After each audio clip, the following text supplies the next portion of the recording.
वक्फ संशोधन बिल 2025 संसद के अंदर लोकसभा में टेबल हो गया है और इसके ऊपर अब राजनीति और बयानबाजी शुरू हो गई है। पूरे देश से अलग अलग प्रतिक्रिया निकल के सामने आ रही है। बरेली में हम मौजूद हैं, मौलाना साहब हमारे साथ हैं। मौलाना शहाबुद्दीन रिजवी बरेलवी ऑल इंडिया जमात एसोसिएशन के हेड हैं। सर, ये जो बिल टेबल हुआ है इस पे कई सारी बातें निकल के सामने आ रही हैं। एक मुस्लिम होने के नाते, मौलाना होने के नाते, बरेलवी होने के नाते विशेष रूप से बरेली के लोग क्या सोच रहे हैं और इस बिल में क्या खामियां क्या खूबियां हैं?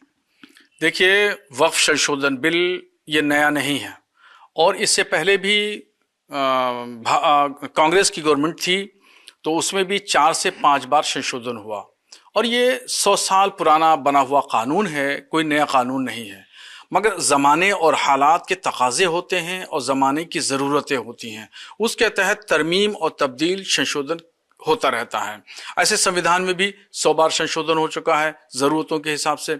ऐसे ही वक्फ में भी आज मोदी साहब की गवर्नमेंट है, उनकी गवर्नमेंट में संशोधन हो रहा है, तो ज़रूरत थी इसलिए संशोधन हो रहा है। और ज़रूरत क्या थी? वो ज़रूरत ये थी कि वक्फ बोर्ड जितने भी हिंदुस्तान में हैं और ख़ास तौर पर उत्तर प्रदेश में वक्फ बोर्ड, तो ये लोग जो थे, चेयरमैन, मेंबर और संबंधित अधिकारी, ये लोग मिल करके करप्शन का इन लोगों ने अड्डा बना दिया था। और हमारे बुजुर्गों ने जिस मकसद के लिए इन ज़मीनों को वक्फ किया था, उन मकसद में इन ज़मीनों की आमदनी का इस्तेमाल नहीं हो रहा था। और वो मकसद क्या था कि नेक के काम, खैर के काम, जन कल्याण के काम, फलाही रिफाही काम, उन लोगों के लिए जो गरीब, कमज़ोर, लाचार, यतीम और बेवा मुसलमान हैं, उनकी यतीमों की किफ़ालत करना और बेवाओं की सरपरस्ती करना, जो गरीब कमज़ोर लोग हैं उनको आर्थिक तौर पर मदद करना। तो ये सब ना हो करके भू माफियाओं से मिल करके वक्फ बोर्ड के चेयरमैन, मेंबरान, संबंधित अधिकारी ये सब जमीनों को खुर्द-बुर्द कर रहे थे, बेच रहे थे और लाखों रुपया वो अपनी पॉकेटों में रख रहे थे और मकसद से बिल्कुल एकदम भटक गए थे। तो अब ये संशोधन बिल आ रहा है तो इससे अब वाकिफ की मंशा के मुताबिक ये जो है वो काम होगा, गरीब, कमजोर, लाचार मुसलमानों की मदद होगी। मैं दावे से आपसे कहना चाहता हूं, बिल्कुल दावे के साथ आपके चैनल के माध्यम से मैं बताना चाहता हूं कि वक्फ की जमीनें इतनी हैं पूरे भारत में, अगर तमाम ज़मीनों का सही इस्तेमाल किया जाए और जायज़ तरीके से होने वाली आमदनी गरीब कमज़ोर मुसलमानों पर ख़र्चा की जाए तो पूरे भारत में एक भी मुसलमान गरीब नहीं मिलेगा। भारत के मुसलमानों की गुर्बत ख़त्म हो जाएगी।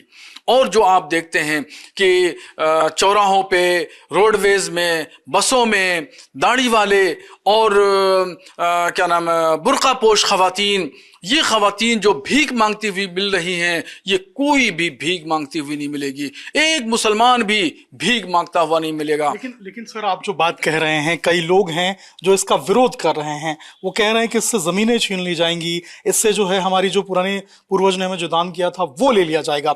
आप कैसे समझाएंगे उनको, कैसे बताएंगे, क्या बोलेंगे इनके ऊपर? देखिए, ये जो गलतफहमी है, ये गलतफहमी पैदा की all India Muslim personal law board ने और MIM के अध्यक्ष असदुद्दीन ओवैसी साहब ने। इन दो लोगों ने सबसे कलीदी किरदार अदा किया मुसलमानों के दिलो दिमाग में गलतफहमी पैदा करने के लिए। इन्होंने मुसलमानों को डर दिखाया और भय दिखाया और अभी भी आज के दिन भी पार्लियामेंट में तकरीर कर रहे हैं तो भी वो डर दिखा रहे हैं, भय दिखा रहे हैं कि गवर्नमेंट जमीन छीन लेगी, ये कर लेगा, वो कर लेगा और ये मस्जिदें महफूज नहीं है, मस्जिदों को खतरा है। जबकि मैं दावे से कह रहा हूं, इस बिल में कहीं भी कोई ऐसी इबारत नहीं है, अंडरलाइन भी नहीं है, कोई बैन सुतूर भी कोई ऐसी इबारत नहीं है जिससे कोई मस्जिद को खतरा हो, मज़ार को खतरा हो, दरगाह को खतरा हो, ईदगाह को खतरा हो, कब्रिस्तान को खतरा हो। किसी भी मस्जिद, दरगाह, ईदगाह को कोई इस बिल से कोई खतरा नहीं है। आप कह रहे हैं खतरा नहीं है। All India Muslim personal law board की तरफ से कहा जा रहा है कि हम विरोध करेंगे, हम सड़क पे उतर के विरोध करेंगे।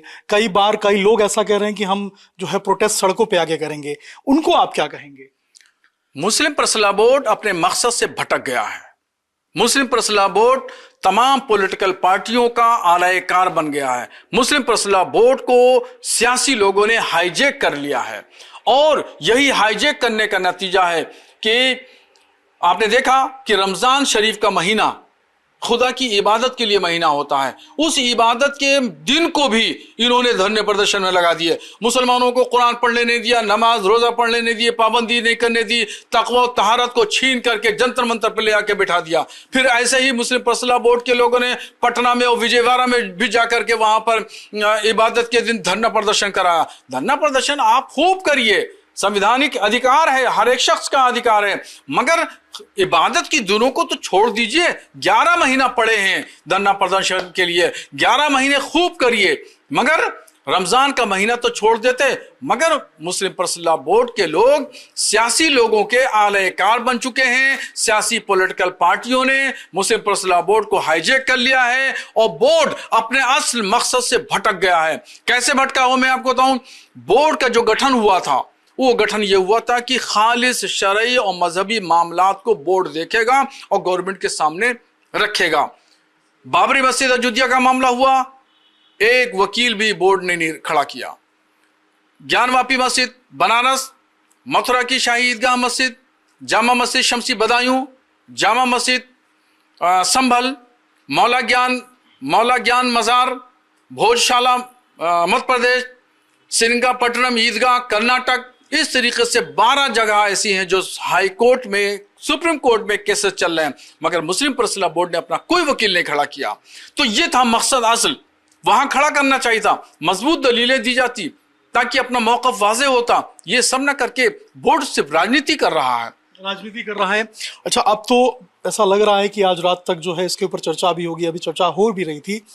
कई बार बातें ऐसी निकल के सामने आ रही, राजनीतिक बयानबाजी इसके ऊपर बहुत ज्यादा हो रही है। वक्फ को लेकर लोगों में कंफ्यूजन भी है और वक्फ संशोधन को लेकर लोगों में कंफ्यूजन है।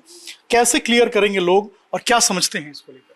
देखिए, इस कंफ्यूजन को दूर करना चाहिए था भारत सरकार को, और भारत सरकार के जो लोग हैं, अधीन हैं, उनको चाहिए था कि इस कंफ्यूजन को दूर करते हैं। चूंकि गलतफहमियां बराबर फैलाई जा रही हैं और ये कम से कम 6 महीने से गलतफहमियां फैलाई जा रही थी, और उसमें ज़रूरी था कि भारत सरकार को आगे आके स्पष्ट करना चाहिए। जैसे कल किरण रिजिजू ने बयान दिया, उससे पहले होम मिनिस्टर जी ने बयान दिया था, तो ये चीज़ें जो हैं वो बहुत पहले से कही जानी चाहिए थी और बाज़ाब्ता तौर पर मीडिया के ज़रिए वाजे करना चाहिए था कि गवर्नमेंट ज़मीन नहीं छीने जा रही है, गवर्नमेंट किसी मस्जिद, मदरसा, खानका, ईदगाह, कब्रिस्तान पे कोई हस्तक्षेप नहीं करेगी। इस गलतफहमी को दूर करना चाहिए था। इसमें गवर्नमेंट फेल रही है गलतफहमी दूर करने में, और मुस्लिम पर्सनल बोर्ड और पॉलिटिकल पार्टियां ये कामयाब हो गई गलतफहमी पैदा करने में। इस वजह से मुसलमान जो है विरोध पे आया। अगर ये गलतफहमी नहीं फैलती तो मुसलमान कोई रोड पे नहीं आता। और देखिएगा अभी होगा, मैं आपको एक मिसाल देके बताता हूं। CAA कानून नाफिज हुआ, 2 साल पुरानी बात है। कितना शोर शराबा मुल्क में हुआ, हंगामा हुआ, और इन्हीं लोगों ने, इन मुसलमान लीडरों ने और ये क्या नाम है मुस्लिम संगठनों ने और असदुद्दीन ओवैसी साहब ने पूरे देश में घूम घूम करके कहा कि CAA लागू हो गया तो मुसलमानों की शहरियत छीन ली जाएगी, नागरिकता खत्म कर दी जाएगी, 2 नंबर के शहरी हो जाएंगे। क्या हुआ? तस्वीर क्लियर हो गई जब कानून लागू हुआ। और मैं खुद जानता हूं हमारे बरेली में कुछ ऐसे मुसलमान हैं जिनको शहरियत दी गई।